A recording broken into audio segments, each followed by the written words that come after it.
Hey, everybody. I'm Coach Rebecca Smith, and I'm talking to coaches today. So, I want to talk about the 5 biggest mistakes that coaches make when trying to implement mental training into practice. So, let me just turn off my dinger here really fast. Always forget to do that. Okay.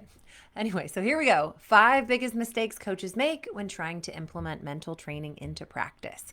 Now, I was a gymnastics coach, so I'm going to give a lot of gymnastics examples, but this applies to all sports. I mean, every single sport plus performance arenas can all benefit from mental training. So if you're here, then obviously you are the type of coach who cares, that wants to create a bigger impact in your team, that wants to create great humans and not just results.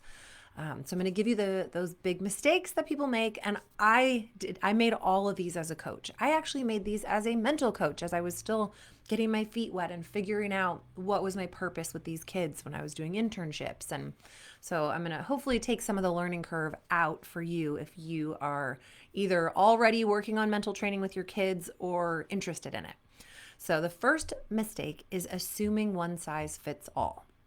This goes for coaching in general, but especially when you're dealing with mindset and confidence coaching.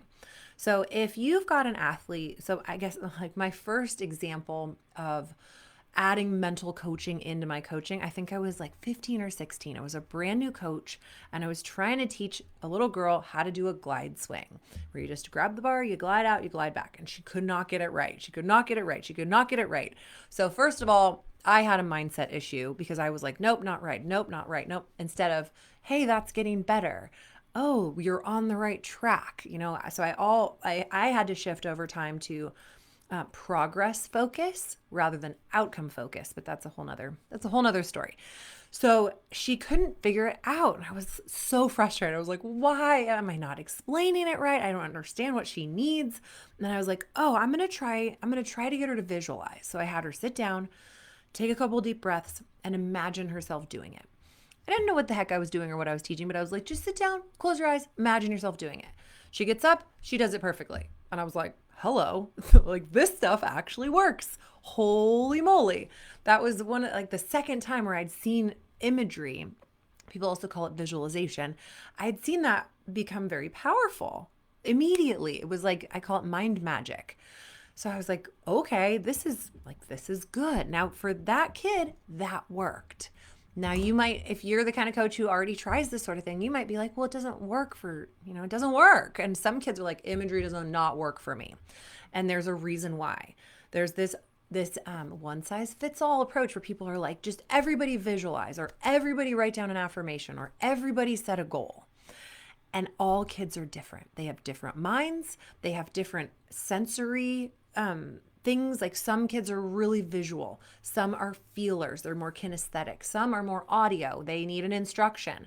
So you'll notice as you're teaching your kids, some of them need it to be demonstrated. Some of them just need to try it. Some need you to actually like hold them through the skill to get them to understand it. Some, it's a combination of all. So it's the same with mental training. If you just assume everybody can write something on a piece of paper, like kinesthetic, or look at it, or draw it, or imagine it, then you're assuming everybody learns in the same way. So you have to factor that in. And when I'm working with kids one-on-one, that is the thing I'm feeling out almost usually in the first phone call. It's like if they're not visual, I'm not going to tell them to visualize right out of the gate. They're going to have to practice because it doesn't come naturally to them. So that you can sort of relate that to all of coaching. But if you're assuming that every kid is going to need the same type of training, you're going to be leaving some going, it doesn't work for me. Okay. The second biggest mistake is being inconsistent. Okay.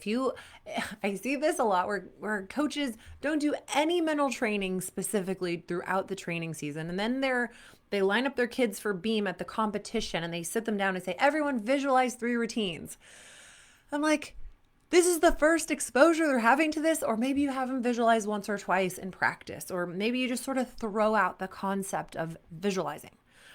And then some kids, they can't see what's going on. A lot of them, their mind will sort of take over, and then they'll imagine a fall or something goes wrong. Some people can't see it at all. This is a skill that you have to build. So some kids, it comes naturally and it works really well. Some kids, they're like, I don't like this. It doesn't work. It just makes it worse. It stresses me out. But a coach wouldn't know that, if they're if they haven't, really talked it through. So it requires repetitions. It requires consistency. If you start out and you're terrible at visualizing, there's nothing wrong with you. You just start where you are. You got to start with an easier progression.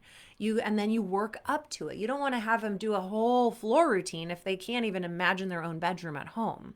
So when I work with kids, I always start with, what can you do? What little bit of this can you grasp?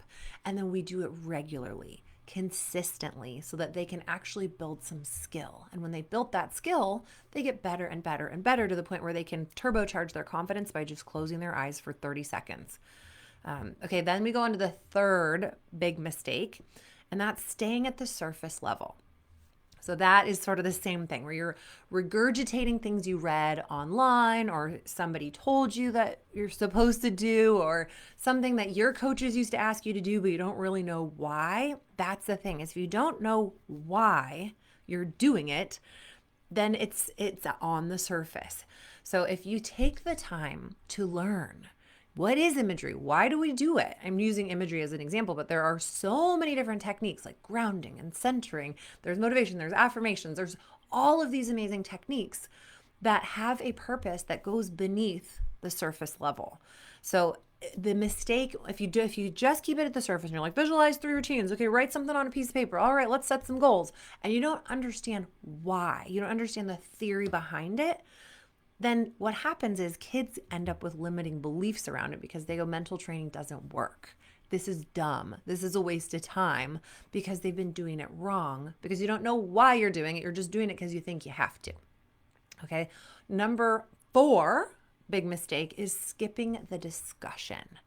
So when I go in and I work with a team, I play games. I'm all about experiential learning. When I work with my PerformHappy groups online on Wednesday nights, we are playing games. I'm asking them to come up with scenarios, but that is actually not the point. It's fun. The kids are like, woohoo, Coach Rebecca's here. We get to play a game. But the game is not the point, because the foundation of my work is that how you do anything is how you do everything.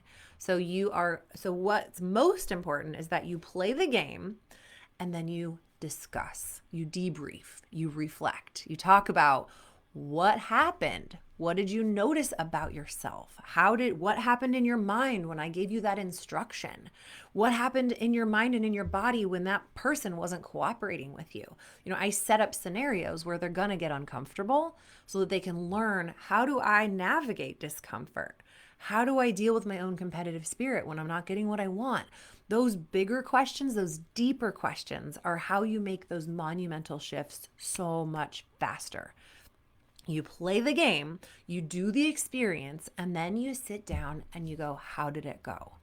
And this requires major trust. I have the benefit of not being the coach. So I'm not the one who's going to not let them compete if they tell me they're scared. I'm not the one who's going to prevent them from getting what they want if they're honest with me. So I have that benefit. As a coach, you got to wear a couple different hats. And when you go into debrief zone, you go coach hat on, mental trainer hat off. Wait, you know what I mean? Coach hat off, mental trainer hat on, where you're like, this is a safe place and you can be honest and nothing's going to be held against you in practice.